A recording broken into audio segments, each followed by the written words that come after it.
Hi guys, ഞാൻ നൂറാഷൻ. അപ്പോൾ ഇന്നുണ്ടല്ലോ നല്ലൊരു കുഴിയപ്പത്തിൻ്റെ റെസിപ്പി ആയിട്ടാണ് കേട്ടോ വന്നേക്കണത്. എന്നും ഒരേപോലെ കുക്ക് ചെയ്ത് കൊടുക്കുമ്പോൾ കുട്ടികൾക്കൊക്കെ ഒരു മടുപ്പായിരിക്കുമല്ലോ. ഇതുപോലെ ചെയ്ത് കൊടുക്കുകയാണെങ്കിൽ വളരെ ഇൻട്രസ്റ്റോട് കൂടിയിട്ട് അവർ ഫുഡ് കഴിക്കും കേട്ടോ. അപ്പോൾ ഇന്ന് കുഴിയപ്പത്തിൻ്റെ റെസിപ്പിയാണ്. എല്ലാവരും വീഡിയോ സ്കിപ്പ് ചെയ്യാണ്ട് കാണണേ. വീഡിയോ ഇഷ്ടപ്പെട്ടാൽ ലൈക്ക് ചെയ്യാനും ഷെയർ ചെയ്യാനും സബ്സ്ക്രൈബ് ചെയ്യാനും മറക്കരുത് കേട്ടോ. അപ്പോൾ ആദ്യം തന്നെ നമുക്ക് 3 കപ്പ് പച്ചരി ഇട്ട് കൊടുക്കാം കേട്ടോ. നമ്മൾ സാധാരണ ഇഡ്ഡലിക്കും അപ്പത്തിനും ഒക്കെ അരയ്ക്കുന്ന അതേ അരി തന്നെയാണ് പച്ചരി ഇട്ട് കൊടുക്കുക. എന്നിട്ടൊരു 2-3 വട്ടം കഴുകിയതിന് ശേഷം നമുക്ക് കുതിർക്കാനായിട്ട് ഒരു 6-8 മണിക്കൂർ മാറ്റി വയ്ക്കാം കേട്ടോ. ഞാൻ രാവിലെ തന്നെ ഇത് വെള്ളത്തിലിട്ട് വയ്ക്കുന്നുണ്ട്. അതിന് ശേഷം ഒന്ന് മൂടി വയ്ക്കുന്നുണ്ട് കേട്ടോ. ഇപ്പോൾ 6-7 മണിക്കൂറായിട്ടുണ്ട് കേട്ടോ. ഇനി ഇത് നമുക്കൊന്ന് അരച്ചെടുക്കാം. കുതിർത്തിയ വെള്ളമൊക്കെ ഊറ്റിക്കളഞ്ഞ് നമുക്ക് മിക്സിയുടെ ജാറിലേക്ക് ഇട്ട് കൊടുക്കാം കേട്ടോ.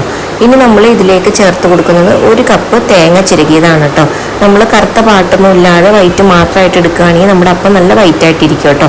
പിന്നെ ഇതിലേക്ക് ഞാൻ ചോറാണ് ചേർത്ത് കൊടുത്തത്. 1 കപ്പ് ചോറും പിന്നെ ആ തേങ്ങയുടെ വെള്ളവും കൂടി ചേർത്ത് കൊടുക്കുന്നുണ്ട്. പിന്നെ 1 ടേബിൾ സ്പൂൺ പഞ്ചസാരയും കൂടി ചേർത്ത് നല്ലതുപോലെ അടിച്ചെടുക്കുന്നുണ്ട് കേട്ടോ. തേങ്ങയുടെ വെള്ളം ഒഴിക്കുകയാണെങ്കിൽ നമ്മുടെ അപ്പത്തിന് നല്ല ടേസ്റ്റും ഉണ്ടാവും, അതുപോലെ തന്നെ പുളിച്ച് കിട്ടുകയും ചെയ്യും കേട്ടോ. നമ്മൾ ഈ മാവിൽ ഈസ്റ്റോ സോഡാപ്പൊടിയോ ഒന്നും ചേർക്കുന്നില്ല കേട്ടോ. അല്ലാതെ തന്നെ നമുക്ക് പുളിച്ച് കിട്ടും. ഇനി ഇതിലേക്ക് നമുക്ക് ആവശ്യത്തിനുള്ള ഉപ്പ് കൂടി ചേർത്ത് കൊടുത്തിട്ട് നല്ലതുപോലെ മിക്സ് ചെയ്ത് വയ്ക്കാം കേട്ടോ. ഇനി നമുക്ക് രാവിലെ ഉപ്പിടേണ്ട കാര്യമില്ല. അതുപോലെ തന്നെ നമ്മൾ രാവിലെ പൊന്തി വന്നത് ഒരുപാട് ഇളക്കാതിരിക്കാനും വേണ്ടിയിട്ടാണ് കേട്ടോ നമ്മൾ ആദ്യം തന്നെ ഉപ്പിട്ട് കൊടുക്കുന്നത്. ഇപ്പോൾ നമ്മൾക്ക് രാവിലെ ആയിട്ടുണ്ട്. നല്ലതുപോലെ ഈ മാവ് പൊങ്ങി വന്നിട്ടുണ്ട് കേട്ടോ. എൻ്റെ പാത്രത്തിലൊക്കെ പിടിച്ചിട്ടുണ്ട്. അതൊക്കെ നിന്ന് തട്ടിയിട്ട് കൊടുക്കാം കേട്ടോ. എന്നിട്ട് ഒന്ന് ഇളക്കിയതിന് ശേഷം നമുക്ക് ചുട്ടെടുക്കാം കേട്ടോ. ഞാൻ ചുട്ടെടുക്കുന്നത് നമ്മുടെ ഉണ്ണിയപ്പമൊക്കെ ചുടുന്ന ആ ഒരു പാത്രത്തിലാണ് കേട്ടോ ചുട്ടെടുക്കുന്നത്. ഇതുപോലെ മാവ് ഒഴിച്ചതിന് ശേഷം ആ കയ്യിൽ കൊണ്ട് തന്നെ ഒന്ന് പ്രസ് ചെയ്ത് കൊടുക്കുക കേട്ടോ. അപ്പോൾ കുറേശ്ശെയായിട്ട് ഒഴിച്ചു കൊടുക്കുക. അധികം ആയിക്കഴിഞ്ഞാൽ വേവാൻ കുറച്ച് ബുദ്ധിമുട്ടായിരിക്കും കേട്ടോ. അങ്ങനെ കയ്യിൽ കൊണ്ട് ഒന്ന് പ്രസ് ചെയ്ത് നമുക്കെല്ലാം ഇതുപോലെ ഒന്ന് ഒഴിച്ചു കൊടുക്കാം. അപ്പോൾ ഞാൻ എല്ലാം ഒഴിച്ചു കൊടുത്തിട്ടുണ്ട് കേട്ടോ. ഇനി മൂടി വെച്ചൊന്ന് വേവിച്ചെടുക്കാം കേട്ടോ. വെന്ത് കഴിയുമ്പോൾ നമുക്ക് മുകളിലായിട്ട് കുറച്ച് എണ്ണ സ്പ്രെഡ് ചെയ്ത് കൊടുക്കാം. അപ്പോൾ ഒരു പ്രത്യേക ടേസ്റ്റ് ആയിരിക്കും കേട്ടോ. ഈ നോൺ സ്റ്റിക്കിൻ്റെ പാനായതുകൊണ്ട് തന്നെ വിട്ടുപോരാൻ ബുദ്ധിമുട്ടൊന്നും ഉണ്ടാവില്ല.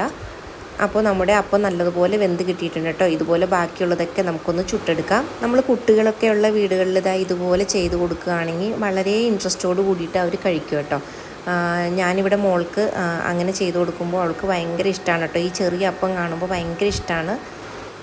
ഈ അപ്പത്തിൻ്റെ കൂടെ ഏത് കറിയാണെങ്കിലും നല്ലതാണ് കേട്ടോ. ചിക്കൻ കറി ആയാലും ബീഫ് കറി ആയാലും വെജിറ്റബിൾ കറി ആയാലും മുട്ടക്കറി ആയാലും ഏത് കറിയാണെങ്കിലും നല്ലതാണ് കേട്ടോ. ഇന്ന് ഞാനിതിൻ്റെ കൂടെ ചിക്കൻ കറി കൂട്ടിയിട്ടാണ് കേട്ടോ കഴിക്കുന്നത്.